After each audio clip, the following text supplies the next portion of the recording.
Fala, meus gemidos pelo sangue do Cordeiro, aqui quem fala é Sara. E aí, pessoal, e aqui quem fala é Vitor.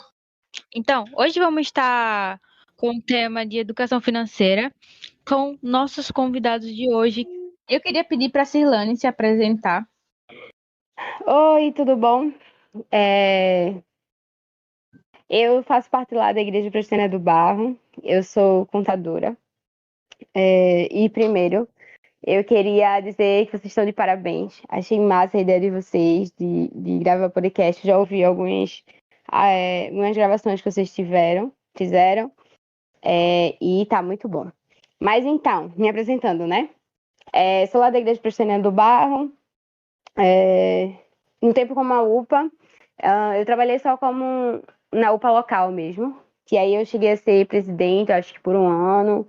Uns 2 anos eu fui vice-presidente e tesoureira também, mas eu não lembro o tempo, que faz um tempão aí. Na UMP, eu trabalhei durante 3 anos na federação da UMP como tesoureira e tive 2 mandatos, né, 4 anos lá na Sinodal, como tesoureira também. Fui professora na EBD com os adolescentes, eu acho que uns 3 anos. E fui conselheira da UPA lá do Barro. Hoje, oficialmente, eu não tenho nenhum cargo. Agora, em 2021, não peguei nenhum cargo oficialmente dentro da Igreja Presbiteriana. Mas aí a gente segue trabalhando, né? E hoje, pessoal, estamos também hoje aqui como nosso convidado, o presbítero Eduardo Azevedo. E agora eu vou dar a oportunidade para ele poder se apresentar um pouquinho mais para vocês conhecerem melhor o presbítero Eduardo. Tá com a palavra. Olá, pessoal, tudo bom? Muito bom estar aqui com vocês.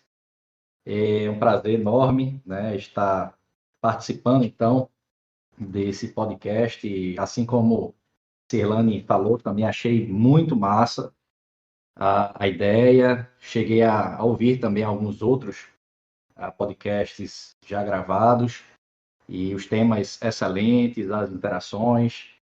De fato, a nossa Federação de UPAs está de parabéns. Então, pessoal, eu queria, né, antes de me apresentar, mandar um abraço para a nossa secretária, a presbiterial de adolescentes, né, das UPAs, que a querem.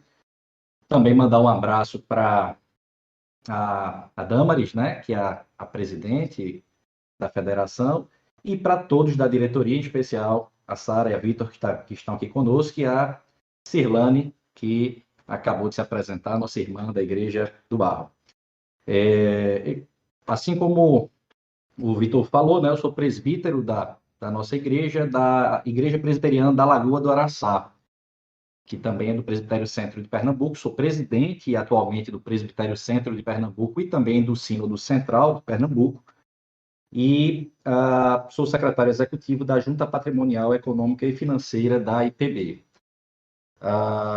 Essas são as funções que eu exerço na igreja.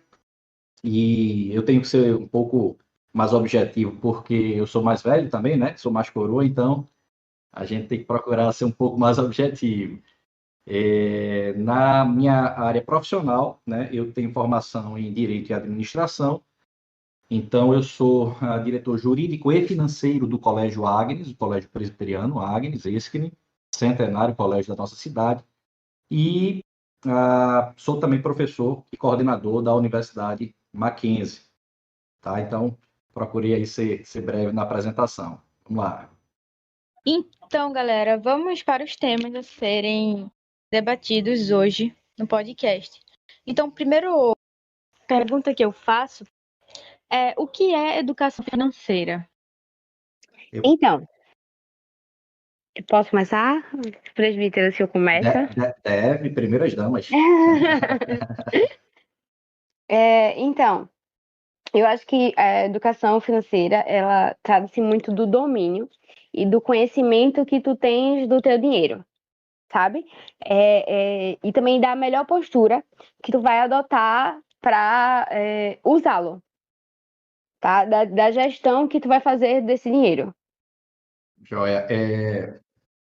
Então, complementando, né, a esse conceito bem legal que a Serlane trouxe, de fato, a educação financeira, ela corresponde a um comportamento, né, que o indivíduo deve ter a partir de alguns conceitos que ele aprende, né, tanto sobre o recurso que ele possui, quanto também com o perfil, né, que esse indivíduo tem. E aí o perfil, não só como perfil de investidor, né, que esse indivíduo tem, mas também o perfil como consumidor. E aí isso aí a gente busca esse perfil dentro do perfil de vida mesmo, né?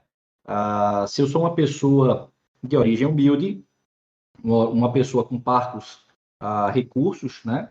Eu tenho que ter um perfil mais austero, tenho que buscar ter esse perfil mais austero, focando um pouco mais, né, na economia, para dessa economia fazer alguns investimentos, né? Se eu sou uma pessoa que tem um pouco mais de recursos pela própria origem de vida, eu tenho que me adequar ali, eu já posso ser um pouquinho mais agressivo, digamos assim.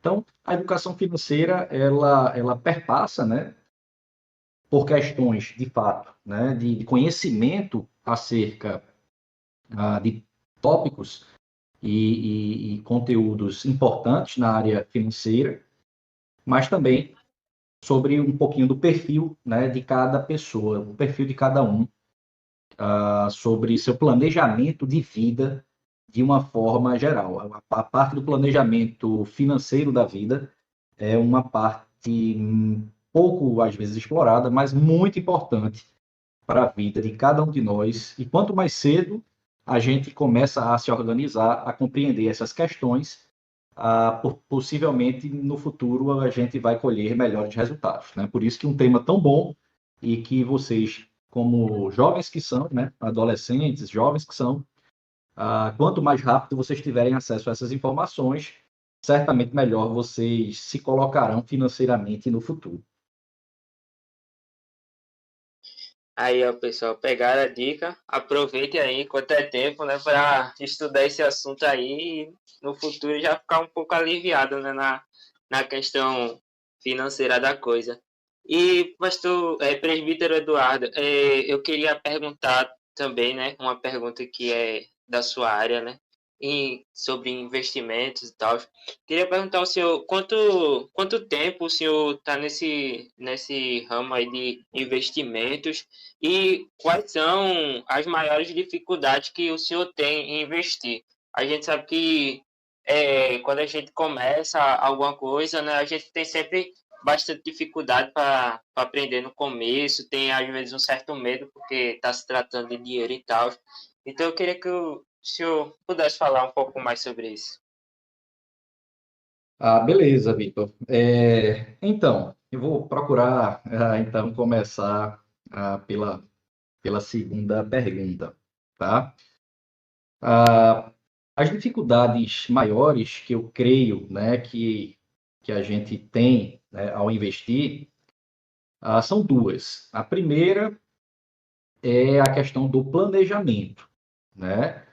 E a segunda seria a questão da disciplina, né? Planejamento e disciplina. Muitas pessoas planejam muitas coisas, né, no que tange a questão dos investimentos, mas não têm disciplina suficiente para poder fazer esse planejamento acontecer, né? A disciplina diz muito, né, sobre a pessoa, né? E eu, durante minha vida, tive a oportunidade de servir ao Exército, né? Passei 7 anos no Exército, inclusive saí como primeiro tenente da reserva, né? Saí como oficial da reserva do Exército, tenho um orgulho muito grande disso. E acho que vocês já ouviram falar, né? Acho que quando falam em Forças Armadas, em Exército, etc. e tal, falam muito sobre disciplina. E a disciplina é um atributo de extrema importância para cada um de nós. A disciplina é utilizada, inclusive, também biblicamente, né? Tanto na área de correção como na área de perseverança. Então, assim, as maiores dificuldades são em você poder ter, né, essa capacidade de planejar, de sentar, ter a noção exata do quanto você pode dispor no seu orçamento mensal, anual, né? E separar essas despesas obrigatórias, né? Separar uma pequena margem para as despesas variáveis e também ter dentro do seu orçamento aquele valor, aquele percentual dentro do seu orçamento que você vai separar como investimento, né? Muitas pessoas erram, né, exatamente aí no planejamento. Se o planejamento não é um planejamento palpável, não é um planejamento que é capaz, ele é viável, ele é capaz de ser cumprido, certamente esse planejamento vai cair por terra. Só que, assim, de acordo com alguns perfis, né, e aí eu até falo um pouquinho do meu perfil, né, de investidor, eu sempre fui uma pessoa muito empreendedora, né? Tem algumas pessoas que têm, assim, o empreendedorismo ele pode ser trabalhado, né? Em cada um de nós. Tem gente que não tem jeito para coisa, diz assim, eu não tenho jeito para negócios, para empreendedorismo, né? Eu prefiro estudar para um concurso público, ou ter meu emprego ali, etc. A gente respeita cada um desses perfis, mas o empreendedorismo, cada vez mais, ele está em alta, né?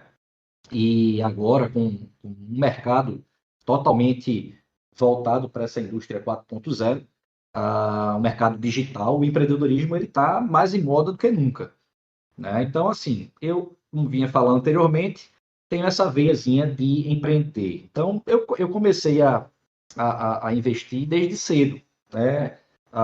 Comecei a investir desde que eu comecei a trabalhar, né? Como eu falei anteriormente, eu entrei no Exército, então eu trabalhei até com 18 anos, eu já estava com a carteira assinada, e antes mesmo de ter a carteira assinada, meu pai tem um pequeno comércio, tem até hoje, eu trabalhei com ele lá, né, dos 15 aos 18, ajudando, etc. Comecei a juntar uma graninha ali de leve, né, ganhava pouquinho, e aí entrei no Exército como aluno, depois fui promovido a aspirante, a tenente, aí passei a ter um recurso um pouco melhor, um salário um pouco melhor, e a partir dali eu já comecei a juntar um dinheirinho, né? Comecei a fazer alguns investimentos básicos ali em poupança, etc e tal, né? Quando ainda era interessante investir na poupança.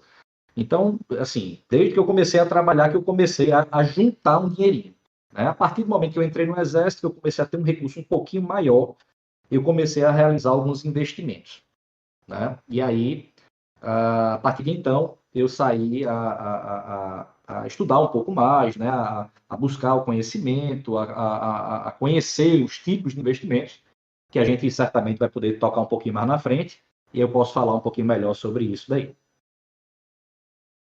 Sim, sim. E é essencial, né, que a gente tenha disciplina e planejamento quando a gente for começar alguma coisa, no caso se tratando aqui do podcast sobre investir, organizar as nossas finanças, né? Porque às vezes, muitas vezes a gente é tão eufórico que acaba não pensando direito, começa as coisas tudo de todo jeito. Hoje eu quero investir e vou-se embora investir, não tem planejamento nenhum, não pode ser assim, né? Senão complica as coisas aí. Verdade. Exatamente. Isso é muito importante. Eu também sigo empreendendo. Eu tenho 15 anos, mas eu gosto muito de empreender já. Sempre gostei, desde quando eu era mais novinha também. Com todo o dinheiro que eu ganhava. E vamos lá. Sim, e tipo, eu mesmo, né? Eu tenho, por exemplo, 18 anos e eu me interesso assim na Fala área de novo. de investimento e tal. Eu, assim, sou bastante interessado nessa área, porém eu entendo que eu preciso estudar, né? Eu tenho, assim, umas básicas noções sobre fixa e renda variável, né? Que depois o presbítero vai falar um pouquinho aí sobre o que é. E agora, pode falar, Serinha. Fala aí, Serinha. Completa aí teu Poxa, raciocínio. eu caí, rapaz. Daí eu queria perguntar para a Cirlane como foi a experiência dela na tesouraria. Então, eu acredito muito que quando eu cheguei na federação, né, que foi o meu primeiro cargo como tesoureira, foi muito pelo fato de eu já estudar ciências contábeis. E aí tem aquilo, né, que já é da área e tal, e facilita tudo o meio de entrar na tesouraria. Eu estava contando aqui e só hoje eu me dei conta que foram 7 anos sendo tesoureira da UMP, assim, dentro da sociedade da UMP, né? E caramba, é muito bom, é muito gratificante trabalhar para o Senhor, né? Eu lembro que eu acho que quando a gente tinha mais dificuldade, assim, passava por umas coisas mais difíceis, uns perrengues maior, era no tempo de congresso. E vocês, como diretoria, também acho que sempre passa por isso, né? A gente começa lá a arrecadar dinheiro e, caramba, será que esse dinheiro vai dar pra gente fazer o que a gente quer? E eu sempre fui muito assim, de vamos fazer uma coisa assim muito massa. Eu sempre queria fazer algo muito grande, sabe? E os meninos me botavam mais, ó, vamos pular o pé no chão. E aí quando começava a entrar o dinheiro, eu disse, caramba, esse dinheiro não vai dar. Isso vai dar errado, minha gente. Mas, graças a Deus, sempre deu dinheiro e ainda tinha o troco. Mas é isso. Então, e o porquê de trabalhar nessa área de contabilidade? Te Trabalhar na área de influenciou? contabilidade. Então, quando eu terminei o ensino médio, eu queria muito fazer serviço social. Meu sonho era trabalhar em prol de outras pessoas, sabe? Em ajudar um outro e tal. E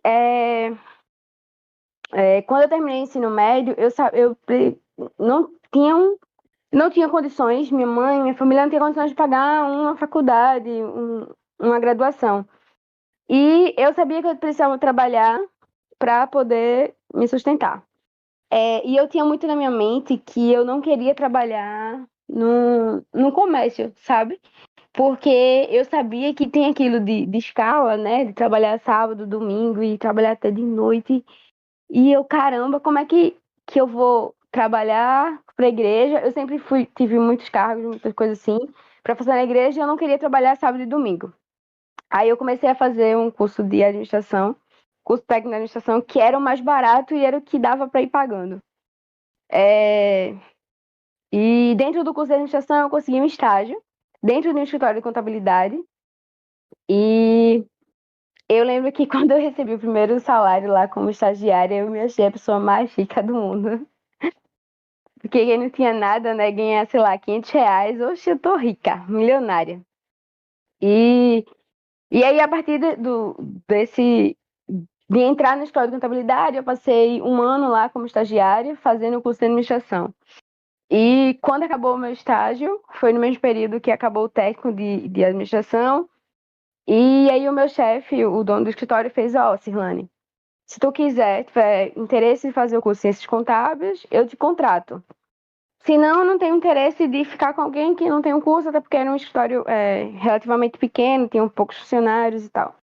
E aí eu tinha um emprego certo, teoricamente, assim, eu tinha uma proposta de emprego certo, eu precisava de um emprego para me sustentar, eu precisava de um emprego para pagar, para eu poder estudar. Então, era o que tinha aparecido na minha frente. E desde quando eu comecei a estudar administração, que não era o meu sonho, né, eu sempre orava e pedia a Deus, Senhor, porque eu tenho tanta vontade de fazer serviço social, mas parece que uma coisa tá tão difícil, assim, tá tão mais distante.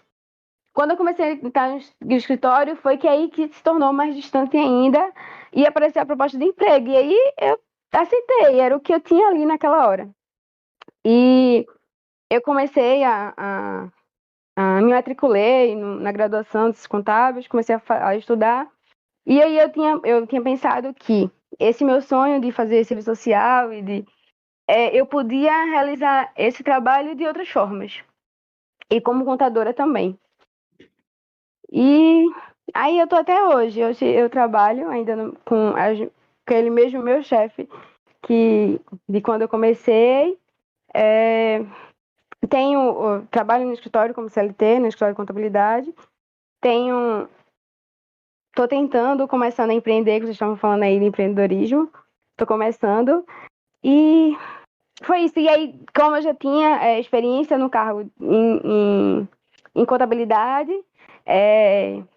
eu entrei lá. Eu acredito que ajudou a entrar no cargo como tesoureira, e foi até o ano 2020 que eu atuei como tesoureira dentro da UMP. Poxa, muito interessante, Sirlane. Muito massa, real. É um exemplo aí, Sirlane, né? É, Nada. É verdade. que top aí. Trouxe, né, a experiência, né, que passou aí por esse trabalho para dentro da igreja, né? Agregou também no cargo como tesoureira aí. Muito top.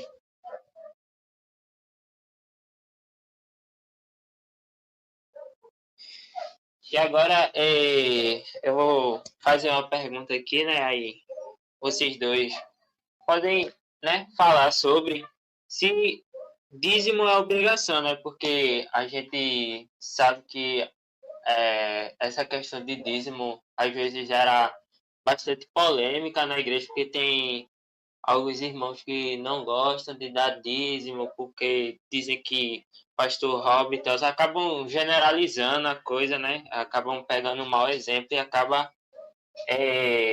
generalizando todo mundo e, tipo, todo mundo acaba pagando por conta de um pastor e tal, aí meu irmão acaba pensando diferente. Eu queria que vocês falassem um pouquinho aí sobre o dízimo, se o dízimo ele é obrigatório para a gente dar na igreja ou se a gente pode contribuir de outra maneira e tal. Eu posso falar agora, então? É toda a sua pergunta, presbítero. Joia. Primeiro, dizer que realmente muito legal aí a resposta de Cirlane, falando aí um pouquinho da trajetória dela, e realmente bem motivadora, né? Para os adolescentes, aí cada um ouvir uma história diferente de superação, é bem legal, porque daqui a pouco vocês vão estar tomando, né? Ou já estão tomando algumas decisões que vão impactar aí essa virada de chave, né? Da adolescência para a vida adulta e com responsabilidades, com relação a emprego e outras coisas mais. Mas aí, voltando para a questão da pergunta sobre a questão da obrigatoriedade, né, do dízimo, nós, presbiterianos, reformados, acreditamos que sim, né? E o dízimo é uma obrigação. E como o Vitor comentou, infelizmente, há algumas denominações que se dizem evangélicas, né? Mas especificamente umas mais recentes, né? Diferente de nós, que somos uma das denominações históricas presentes aqui no Brasil. A Igreja Presbiteriana do Brasil acaba de fazer 162 anos, né, no Brasil. Então, como a igreja congregacional e outras igrejas históricas, né, estamos aqui há bastante tempo e temos uma doutrina que consideramos bíblica, né, e uma doutrina séria. Infelizmente, algumas dessas novas igrejas têm deturpado isso, né, têm feito com que aquelas indulgências da Idade Média sejam travestidas, né, para a modernidade e têm, de fato, mercadejado a fé, né, através de falsos profetas, falsos pastores e falsos líderes. Então, tem vendido milagres, né, é a Rosa Santa, né, o culto da libertação, né, o culto da prosperidade, etc. e tal. E com isso eles têm muitas vezes dado uma ênfase, né, espetacular, né, digamos assim, ao dízimo, trazendo o dízimo como a parte mais importante do culto, né? Quando o dízimo é uma parte importante, mas não a mais importante, né? o dízimo ele está vinculado, né, à adoração, né? E alguns, inclusive, eles falam, né, que o dízimo é da época da lei, ou seja, do Velho Testamento, e que agora eu estou debaixo da graça, né, ou seja, no Testamento, e por isso que o dízimo não é mais obrigação.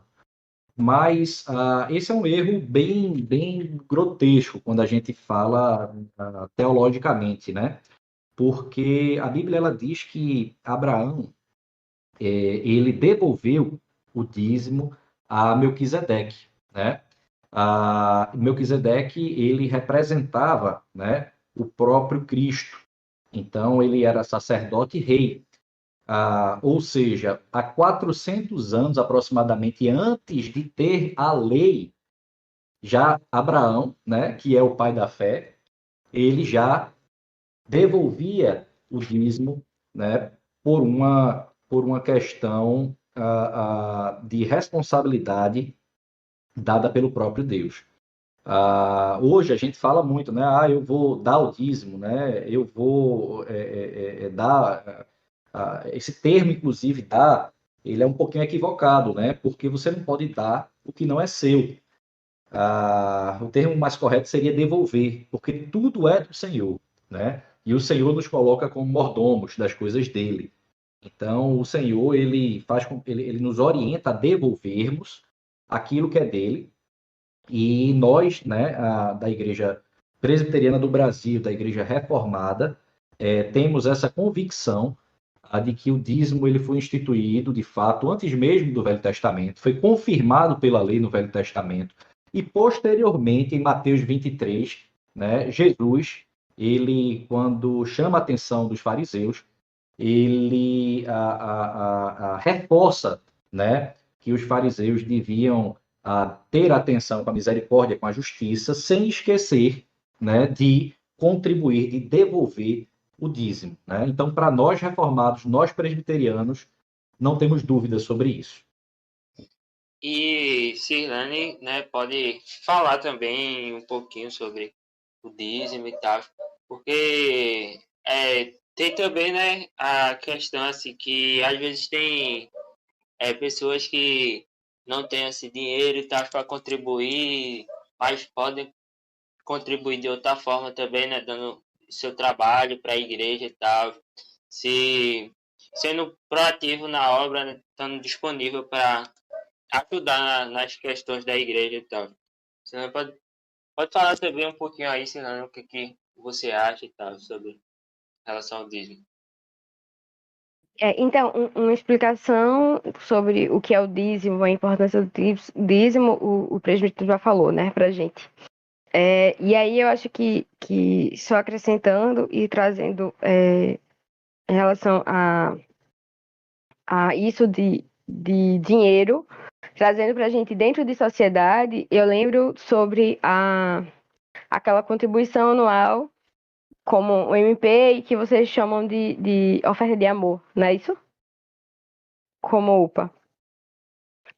Eu acho a importância de ter esse dinheiro para a gente como sociedade, para a gente poder trabalhar ou desenvolver qualquer trabalho, a gente precisa de dinheiro, né, para fazer qualquer coisa. E aí a importância desse dinheiro para a gente, para poder trabalhar para o Senhor. Sim, sim. E tem também a questão, né, da transparência e tal. A gente, nas reuniões, né, a gente sempre, no final do ano, na reunião, a gente mostra lá o relatório tudinho certinho. Tem transparência para o público, né, de como está sendo utilizado esse dinheiro que o pessoal está devolvendo aí, né, para a obra e tal. Vitor, se eu puder só acrescentar, né, mais uma questão sobre dízimo, né, a gente já tratou essa questão doutrinária, sobre obrigação e etc., né, tivemos aí a contribuição de Cirlane, e assim, isso que você falou também é bem interessante, né, sobre a questão da transparência que a nossa igreja adota, e isso, né, começa nas federações, né, começa nas sociedades internas, né, melhor dizendo, se estende para as federações, para as sinodais e vai para a administração da igreja local, né? Tanto também no presbitério, no sínodo e no Supremo Concílio.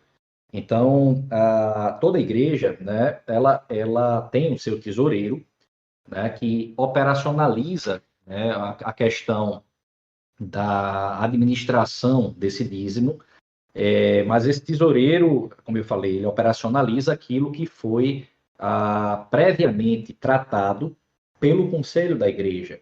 Então, na prática, né, existe um conselho que, tendo em vista as condições financeiras da igreja, fazem um planejamento e dão algumas diretrizes, determinações para que o tesoureiro possa executá-la, né? Então, a igreja vai trabalhar financeiramente falando, de acordo com o porte que ela tem, com o recurso que ela tem, e esse tesoureiro tem que ser obrigatoriamente membro da igreja, né?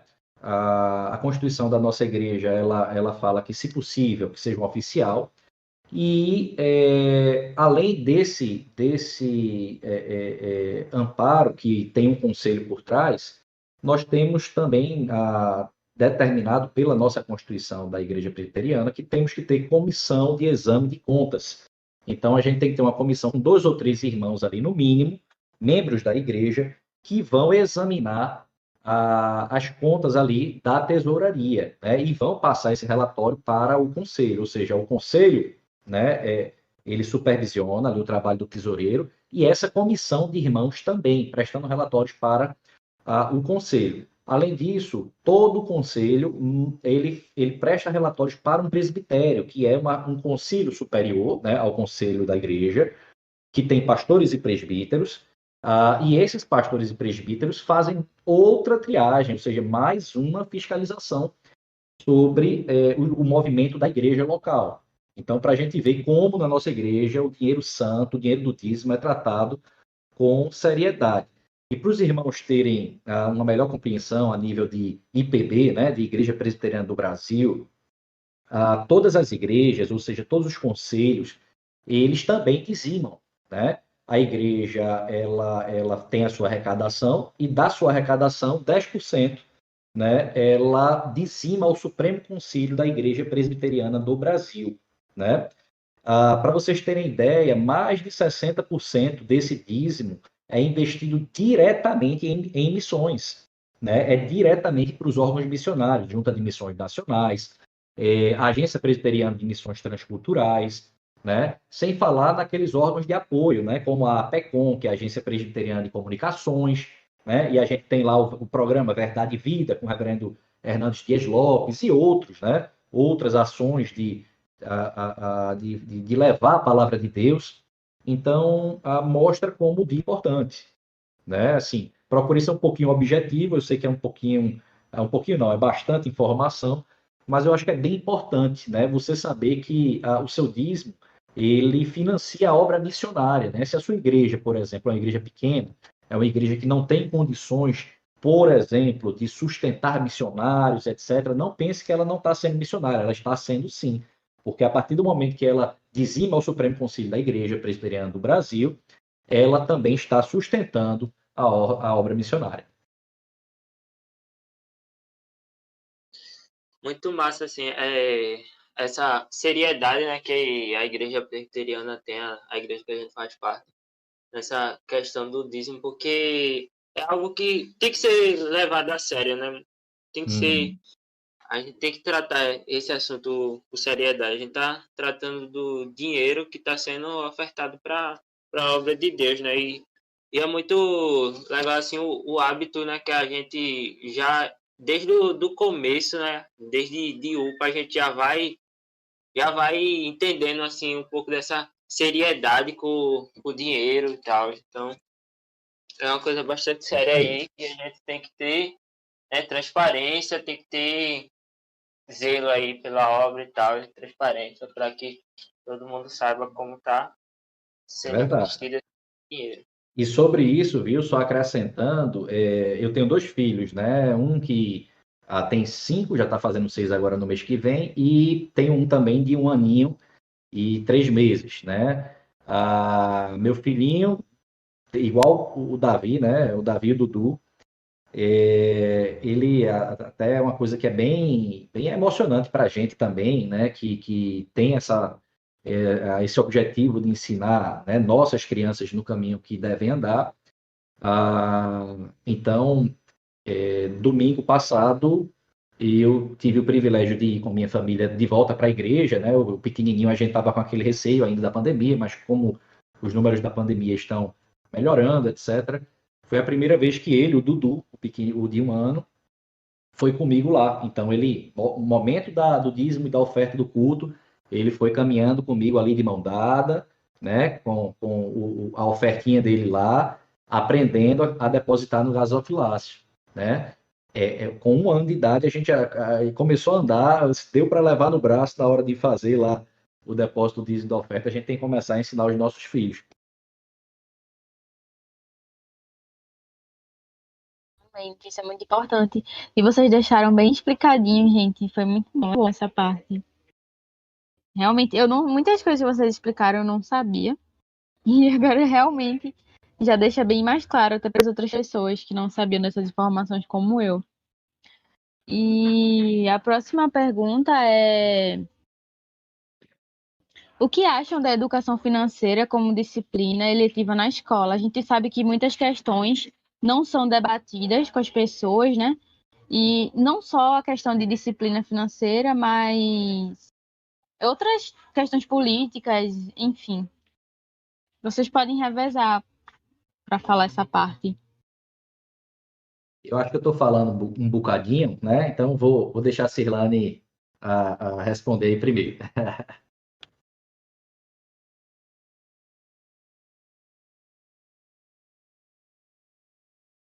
Oxe, eu ia dizer agorinha que o presbítero trabalha no Agnes, tá dentro do meio da educação, poderia começar.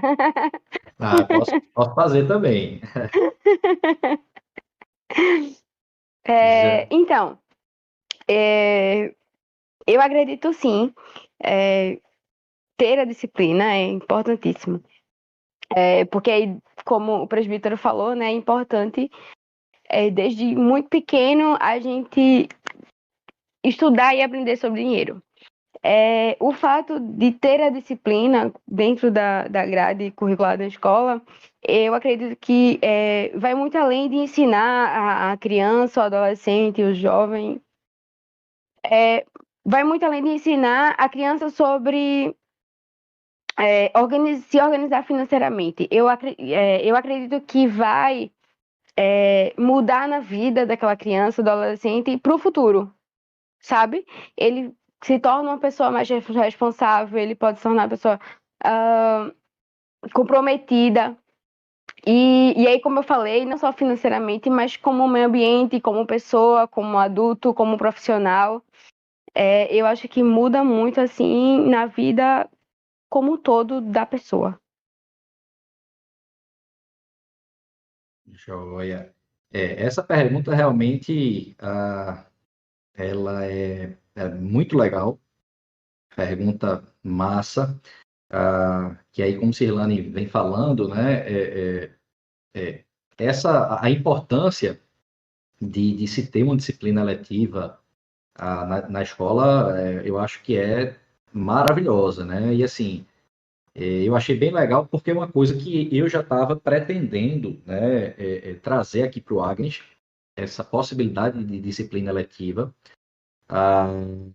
assim como também outra disciplina que não é objeto do nosso podcast, né, mas que pode ser tratada em outro momento, que é como a disciplina do direito, né?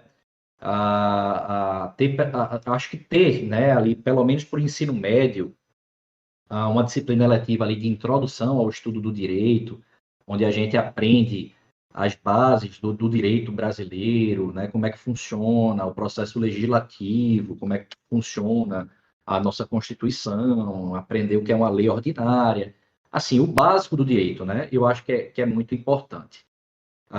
Então, voltando aqui para a questão da educação financeira na escola, acho extremamente importante nós, quando verificamos o índice de pessoas, né, pessoas físicas, de fato, que investem na Bolsa de Valores do Brasil e dos Estados Unidos, por exemplo, é uma discrepância, assim, absurda, sabe?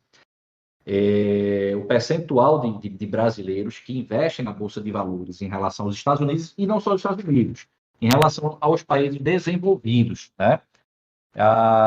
É, assim, um número enorme. Eu não estou com esse número exato aqui agora, mas eu lembro, assim, que é uma discrepância absurda, né? Só para vocês terem ideia, eu lembro do número de brasileiros. Apenas 3% de brasileiros investiram em 2020 na Bolsa de Valores, né? E esse número vem aumentando bastante. Para vocês terem ideia, os países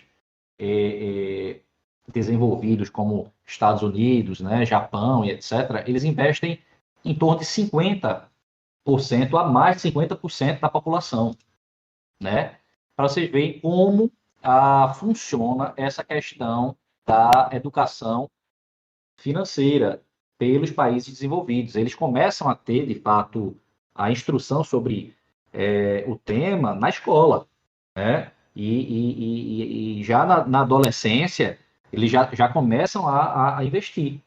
Então, atualmente, se você chega numa escola tradicional, né, brasileira, até falando das escolas particulares, das melhores escolas, poucos ainda conhecem conteúdos relevantes, de fato, no que tange a investimentos em renda fixa, em renda variável, né, a fundos de ações e etc., que a gente pode tratar posteriormente, mas a importância de ter uma disciplina eletiva como a educação financeira, né, nas escolas, bem como eu falei anteriormente de uma disciplina sobre direito também, eu acho que é de fundamental importância para o desenvolvimento e a cidadania do jovem e do futuro contribuinte, né, do futuro cidadão, aquele que vai votar, que vai poder fazer as escolhas, que vai dar o caminho para o desenvolvimento do nosso país.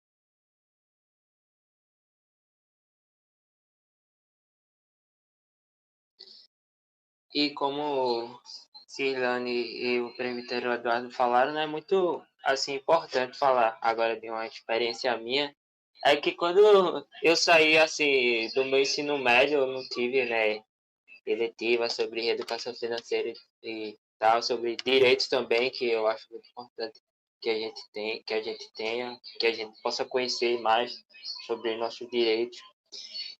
E, tipo, quando eu saí do ensino médio, eu não entendia direito para que servia, assim, as funções do cartão, débito, crédito, essas funções, assim, sabe? Eu não sabia direito como mexer numa conta bancária e tal, eu não entendia direito. Então, eu tive que ir pesquisando, saindo por aí pesquisando para aprender, né? Aí, por isso que eu acho importante que a gente aprenda na escola para que a gente já saia preparado aí para o que a gente vai enfrentar aí na vida e tal. E já fazendo um gancho, né, com essa minha fala, eu queria perguntar a vocês também, né, o que vocês acham de comprar no cartão de crédito de familiares, né? E aí, o que vocês acham? Se é recomendado? O que vocês acham a respeito disso? Ô Vitor, é engraçado que você falou aí agora, e eu lembrei também da época, né, que eu entrei no Exército, que tive que abrir uma conta bancária, né, também, acho que da tua idade, 18 anos, aí 17 para 18 anos, 18 anos quando eu ingressei de fato. E eu me lembro que eu era aluno ali do CPOR, né, e eu lembro que assim que a gente recebeu o primeiro soldo, né, que é o salário com a linguagem militar, nós já abrimos a conta ali no Banco do Brasil e recebemos uma bolsa, a gente recebeu uma bolsa, né, como aluno, que na época era pouquinho, né, também, mas que já ajudava muito, né, como o Cirlane falou, quando a gente recebe a primeira bolsa, o primeiro salário, a gente se sente abastado, né? Se sente rico. E eu lembro que o banco, ele, muitas vezes, até mal intencionado mesmo, ele já libera ali um cheque especial, né? Ele já libera um cheque especial para aqueles que são funcionários ali do Exército e tal, e que muitos alunos, né, como eu e como amigos meus que estavam na mesma situação, não sabiam, né, o que era cheque especial. A gente saiu do ensino médio, entrou no Exército e a gente sabia o que era cheque especial. Então, estava lá disponível, né? Se meu salário lá, eu não lembro exatamente quanto era, não, mas vamos dar só um exemplo aqui. Se a bolsa lá era R$ 300, aparecia disponível, né? O saldo disponível, R$ 500. E aí os alunos, que maravilha, né? Foi o primeiro salário, já veio R$ 500, não sabia por quê, né? Mas tinha R$ 500 disponível lá. Então todo mundo mergulhou no cheque especial, que tem um juros altíssimo, né? E quando passados 30 dias para receber o outro salário, que entrou 300, ali o cheque especial já comeu ali mais da metade, né? Então, para ver como não só o Vitor, mas nossa geração, a minha geração, né, que é diferente da de vocês, e a geração de vocês aí, de fato, sofre, né, porque não teve uma educação básica, né, mostrar o que é a função débito, a função crédito, do cartão de crédito, o que é um cheque especial, o que é um empréstimo bancário, e isso, de fato, é bem importante. Ó, e sobre essa questão de comprar foi a pergunta que você fez, né, sobre comprar no cartão de crédito de familiares, né? Isso. Isso, em educação financeira, né? Isso é uma coisa, sim, extremamente mal vista, né? É uma coisa que é bem reprovável do ponto de vista de organização financeira e etc., né? A gente sabe, é claro, que existem quadros de vida, cenários de vida, né? E que, claro que em casos de emergência, né, como saúde, você ter que comprar um remédio, né, pagar um atendimento médico urgente, numa situação dessa, a gente sabe que, infelizmente, às vezes acontece. Tanto de nós, eventualmente, termos que pedir um apoio aos familiares, quanto os familiares virem pedir o nosso apoio, né? Mas eu creio que esse é um caso assim que a gente deve deixar lá realmente para casos excepcionalíssimos, como, por exemplo, um caso de extrema necessidade como a saúde, né? Mas isso não pode ser jamais, né, um hábito, né? Essa aí é a minha opinião. É Isso aí verdade. Não, pode falar, Silane. completando. Eu ia perguntar agora, e tu, Silane, qual a tua Uhum. experiência, assim, que tu já teve, tá? Então, completando a fala do presbítero, concordo com isso de que eu acredito que o uso do cartão de crédito deve ser assim, até mesmo pessoal, tá? O uso do cartão de crédito é algo usar quando realmente for necessário, né? Claro, sei lá, a gente precisa comprar, trazendo para o dia a dia da gente, tipo um notebook. Um notebook é um valor assim, R$ 3.000. Eu acho que o valor básico, assim, mínimo, né? E difícil. A gente está começando a trabalhar, vocês que ainda estão estudando, a gente que ainda está estudando, trabalhando, ter R$ 3.000 assim na mesma hora e pagar à vista, né? É mais difícil assim. Mas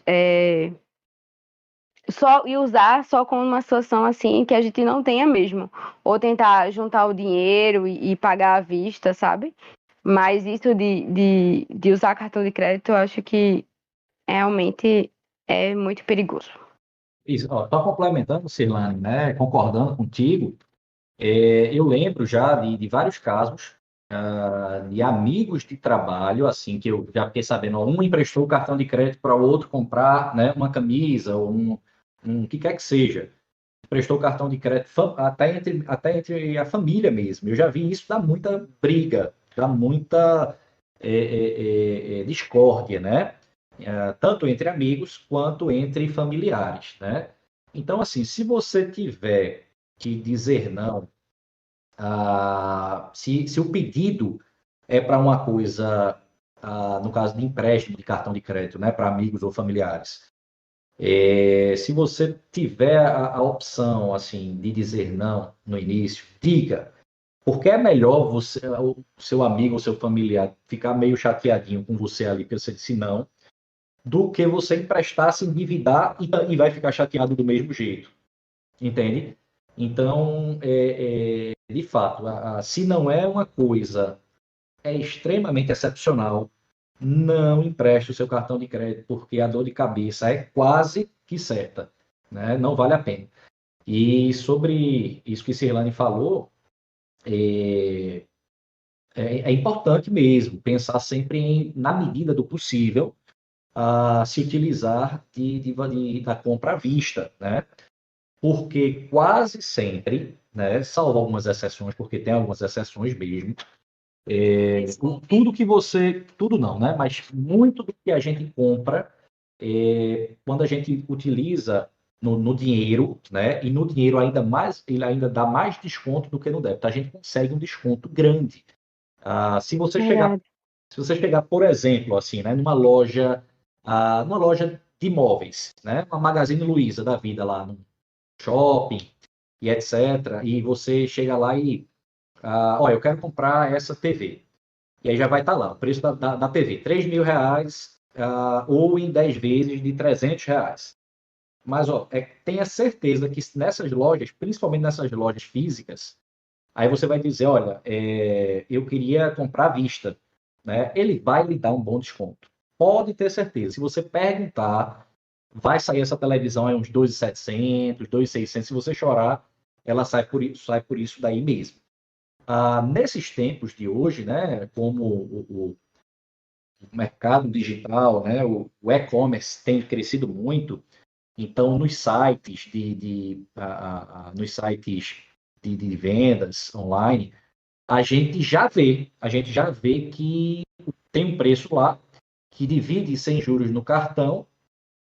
Quando tem o cartão da loja, às vezes divide um pouquinho mais de vezes. Mas quando você pede ali no boleto ou no Pix, ele dá um descontinho maior, né? Ele dá um descontinho maior. Então, assim, a gente sabe que a gente, no Brasil, a gente é incentivado a se endividar. Crediário, né? Dessas lojas, Casas Bahia e etc. E parece que essas lojas não vendem móvel, não vendem geladeira, elas vendem crédito, né? Porque, faça aqui o crediário das Casas Bahia, divida em 24 parcelas. Isso aí ele está fazendo nada menos do que um financiamento. É um financiamento bancário, né? Com juros. E esse é o pior inimigo que a gente pode ter. Os juros contra nós, os juros da dívida, né? Esse é o nosso pior inimigo. E ele pode ser também, né? Os juros eles podem ser o nosso maior aliado quando a gente é investidor, né? E aí a gente tem os juros a nosso favor. Ao invés de ser um círculo vicioso, né? Torna-se um círculo virtuoso, onde a bola de neve ela é a nosso favor e não contra nós. Tá, joia? Aí, ó, galerinha, já se atenta aí, né, com o uso do cartão de crédito só em coisas essenciais, né? Só necessidade mesmo. Emprestar se alguém tiver realmente precisando daquele cartão de crédito numa emergência, né? Então, muito cuidado aí ao utilizar o cartão de crédito. É isso aí. Realmente, cartão de crédito não é brincadeira. E principalmente quando empresta assim, sem mais nem menos, sem saber direitinho como é que vai ser esse empréstimo. E aí, pessoal, essa foi a nossa primeira parte do podcast sobre educação financeira. E em breve vamos estar soltando aí a próxima parte, né? Então, continue aí escutando os podcasts da Federação e até a próxima.